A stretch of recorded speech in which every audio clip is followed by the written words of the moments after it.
Hello everyone, it's Maki. The Gundam frames play a crucial role in the I Am Bracket Orphans series. These mobile suits were developed 300 years before the story begins. The Gundam frames from the Calamity War are shrouded in mystery. Which mystery are you most curious about? This time, I'd like to explore one of those mysteries. What kind of people were their pilots? To answer this question, we need to take a closer look at the Alaya-vijnana system. Studying this system might provide clues that help us understand the pilots of the Gundam frames. Before we dive into the main topic, I have a quick announcement. My channel is currently offering membership support. For 99 cents a month, you can get a name badge and comment stamps. Alright, let's start the analysis. Now, let's review the basic information about the Alaya-vijnana system. In the world of Orphans, this device is used to operate many types of machines, including mobile suits. It is also used to operate work machines, car ships, and more. The name Alaya-vijnana comes from Buddhism. It refers to the unconscious mind within people. In order to use the Alaya-vijnana system, a person must undergo surgery to modify their body. Nanomachines are inserted into the spinal cord, and devices called pairings are embedded into the body. These pairings allow the nanomachines to connect the user's nervous system directly with the machine's system. As a result, a pseudo-organ responsible for spatial awareness forms inside the brain. This makes intuitive and rapid control possible. Operating with the Alaya-vijnana system is incredibly easy. You can control machines without reading a manual. Typically, piloting a mobile suit requires interpreting various instrument readings, recognizing the surrounding space, and maneuvering the control sticks properly.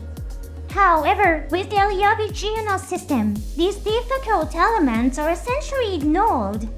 There is a clear example of this in the story, when Mikazuki uses a tail-like weapon.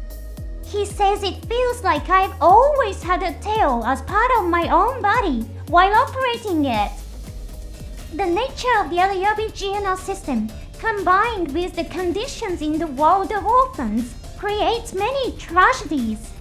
In this world, there are people known as human debris. Orphan children who have lost their families become human debris. In order to survive, they must offer some kind of value as a labor force to others. Eventually, the Alaya-vijnana system crosses paths with human debris. The Alaya-vijnana system is a device that allows someone to operate machinery without reading or formal training. However, the Alaya-vijnana system has a fatal flaw. It requires surgery, and many people die during the procedure. Meanwhile, human debris have lost their social status and are considered children whose lives are extremely low in value or worthless. Greedy adults choose to force the Alaya-vijnana system onto these children. Mikazuki's company Cal-re-A Security was one such organization. Mikazuki survived the operation 3 times, making him one of the rare individuals who lived through it.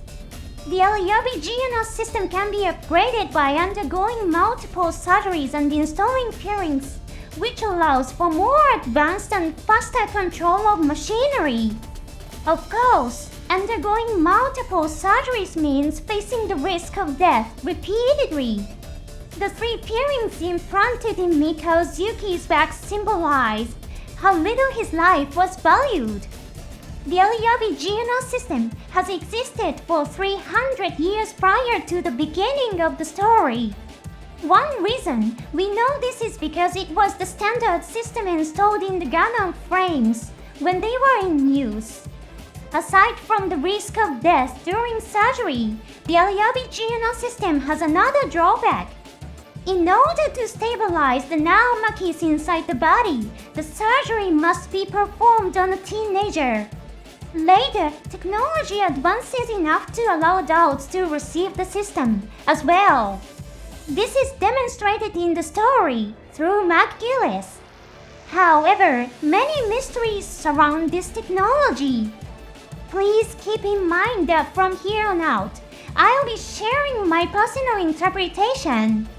Maki claims to have revived the original Alaya-vijnana system. His words could refer to a system with extremely high performance. The way he talks about it suggests that the original Alaya-vijnana system is capable of overpowering an entire Cal-re-A force by itself. The idea of making it possible for an adult to use the system seems to require advances in technology and research. It's complicated. Many sources mention that the revived Alaya-vijnana system created by Maki can be used by adults. How would you interpret this? Could it mean that the system was improved enough to be applicable to adults? The interpretation is that the system, which was originally only applicable to children, has been improved so that it can now be applied to adults as well. Cal-re-A publicly banned the Alaya-vijnana system yet continue to secretly research it. Perhaps as a result, they finally reached a breakthrough that allows adults to receive the system. Some people may be confused about what I'm trying to say. But the point I'm heading toward is this: what kind of people were the pilots of the Gundam frames who fought in the Calamity War? They were hailed as heroes, and their descendants enjoyed high social status as the Seven Stars. However, most of them disappeared over the course of history. Of the 72 Gundam frames produced, only 26 are listed in the official records at the beginning of the story.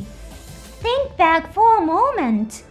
In the world of Orphans, what kind of people were chosen for sacrifice?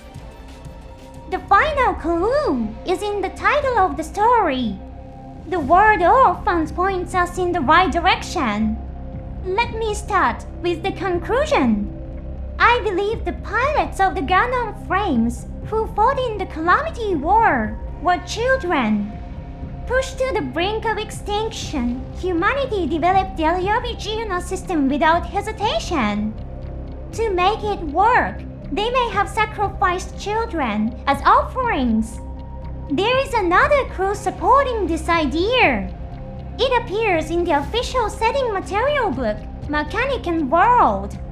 Let's examine the description of the Gundam Cal-re's cockpit. It says that the cockpit layout gives a slightly compact impression. Although the word impression is used, this suggests that the Gundam Cal-re cockpit may have been designed to be smaller than a standard mobile suit cockpit. Could this mean it was intended for a child-sized pilot? This is a different universe, but in Gundam Wing, the cockpits of the Gundam-type mobile suits are designed with the assumption that children will pilot them, which is why they are compact. The Gundam frames were designed to be piloted by children and sent into battle. These children were forced to undergo surgery to adapt to the Alaya-vijnana system, and many lost their lives in the process. Humanity survived the Calamity War by sacrificing children's lives. Could Cal-re-A be hiding this terrifying and ugly history? Is this why they passed down the Alaya-vijnana system as forbidden technology? There's one more element I'd like to point out. The fruit. The name Cal-re-A also comes from a mythical fruit. Let's examine the scene near the climax, where Cal-re-A speaks to Maki. As Maki fights aboard Gundam Cal-re-A, Cal-re-A calls out to him asking, "Are you still playing the Fruit of Hamelin?" The Fruit of Hamelin references a fairy tale. In the story, the mysterious sound of a fruit leads people away from the town, and they disappear. The ones who vanish after following the melody are children. Was it just a coincidence that Guy Leo chose those words in that moment? Or was it a phrase meant to express an important theme within the story's world? That part is left to each viewer's interpretation. If the Calamity War is ever animated, the pilots of the Gundam frames may be depicted as children. If the protagonists were adults despite the title Orphans, the logic of the story would fall apart. For these reasons, I have concluded that the pilots of the Gundam frames during the Calamity War were children. It's a minor discovery, but I hope it offers a fresh perspective on the world of orphans. Please share your thoughts with me if you'd like. Thank you for watching until the end. See you in the next episode.